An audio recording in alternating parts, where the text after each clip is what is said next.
അനുദിനം യേശുവിനോടൊപ്പം.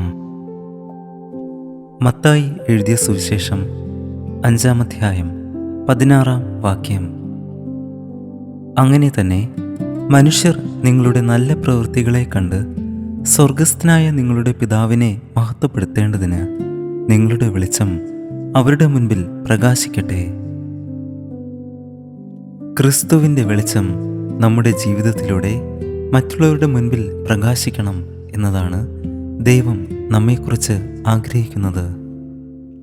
മത്തായി എഴുതിയ സുവിശേഷം 5-ാം അധ്യായം 14-ാം വാക്യത്തിൽ കർത്താവായ യേശു ഇങ്ങനെ പറയുന്നു: നിങ്ങൾ ലോകത്തിൻ്റെ വെളിച്ചമാകുന്നു. അതെ, നാം ലോകത്തിൻ്റെ വെളിച്ചമാണ്. ഇരുട്ടിനെ നീക്കാൻ ചെറിയൊരു വിളക്ക് സഹായിക്കുന്നത് പോലെ നാം ജീവിക്കുന്ന സമൂഹത്തിലും നമ്മുടെ ചുറ്റുമുള്ളവരുടെ ജീവിതത്തിലും ക്രിസ്തുവിൻ്റെ വെളിച്ചം പകരാൻ നാം നിയോഗിക്കപ്പെട്ടിരിക്കുന്നു. നമ്മുടെ വാക്കുകളിലൂടെ, നമ്മുടെ പെരുമാറ്റത്തിലൂടെ, മറ്റുള്ളവരോടുള്ള സ്നേഹത്തിലൂടെ, ക്ഷമയിലൂടെ, കരുണയിലൂടെ തുടങ്ങിയവയിലെല്ലാം ക്രിസ്തുവിൻ്റെ വെളിച്ചം നാം പ്രകാശിപ്പിക്കണം. അങ്ങനെ ഒന്നാമതായി ഈ വചനം നമ്മെ ഓർമ്മിപ്പിക്കുന്നത് നാം ലോകത്തിൻ്റെ വെളിച്ചമാണ്. രണ്ടാമതായി കർത്താവ് നമ്മെ ഈ വചനത്തിലൂടെ ഓർമ്മിപ്പിക്കുന്നത് നമ്മുടെ നല്ല പ്രവൃത്തികൾ മറ്റുള്ളവർ കാണണം. ക്രിസ്തീയ ജീവിതം വാക്കുകളിൽ മാത്രം ഒതുങ്ങേണ്ടതല്ല. നമ്മുടെ വിശ്വാസം നമ്മുടെ ജീവിതത്തിലും പ്രകടമാക്കണം എന്നതാണ് ദൈവേഷ്ടം. നാം മറ്റുള്ളവരെ സഹായിക്കുമ്പോൾ, സ്നേഹിക്കുമ്പോൾ, ക്ഷമിക്കുമ്പോൾ, ആവശ്യമുള്ളവരോട് കരുണ കാണിക്കുമ്പോഴൊക്കെ നമ്മുടെ ജീവിതം ഒരു സാക്ഷ്യമായി മാറുന്നു.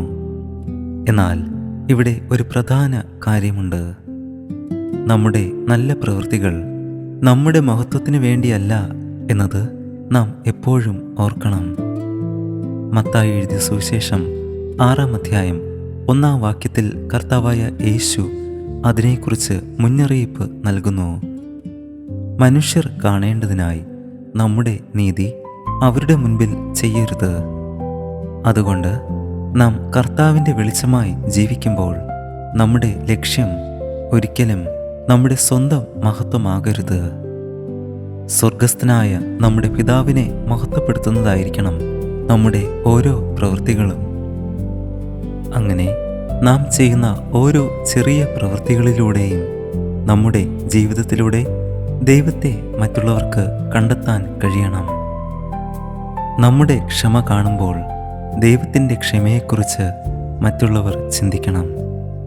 നമ്മുടെ സ്നേഹം കാണുമ്പോൾ മറ്റുള്ളവർ ദൈവത്തിൻ്റെ സ്നേഹം അനുഭവിക്കണം.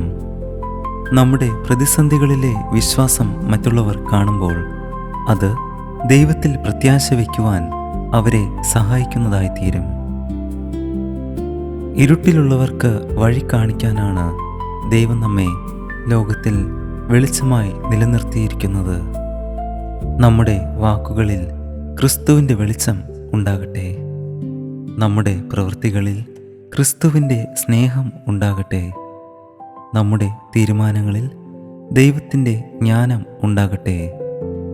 അങ്ങനെ നമ്മുടെ ജീവിതം കാണുന്നവർ നമ്മെ മഹത്വപ്പെടുത്താതെ സ്വർഗസ്ഥനായ നമ്മുടെ പിതാവിനെ മഹത്വപ്പെടുത്തട്ടെ. നമുക്ക് പ്രാർത്ഥിക്കാം. കൃപയും സ്നേഹവും നിറഞ്ഞ സ്വർഗീയ പിതാവേ, ഈ പുതിയ ദിവസത്തിനായി ഞങ്ങൾ അങ്ങേക്ക് സ്തുതിയും സ്തോത്രവും അർപ്പിക്കുന്നു.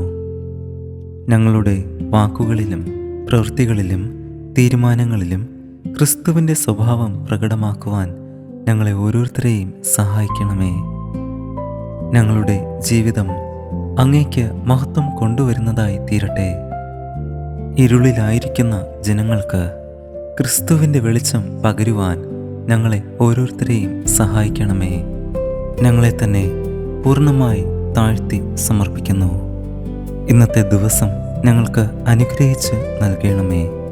ഞങ്ങളുടെ ഓരോ പ്രവർത്തനങ്ങളിലൂടെയും അങ്ങയുടെ നാമത്തിന് മഹത്വം കൊണ്ടുവരുന്ന ജീവിതം നയിക്കുവാൻ ഞങ്ങളെ ഓരോരുത്തരെയും സഹായിക്കണമേ. ഞങ്ങളെ തന്നെ സമ്പൂർണമായി താഴ്ത്തി സമർപ്പിക്കുന്നു. കർത്താവായ യേശുവിൻ്റെ നാമത്തിൽ യാചിക്കുമ്പോൾ പ്രാർത്ഥന കേൾക്കണം സ്വർഗീയ നല്ല പിതാവേ. ആമേൻ. God bless U.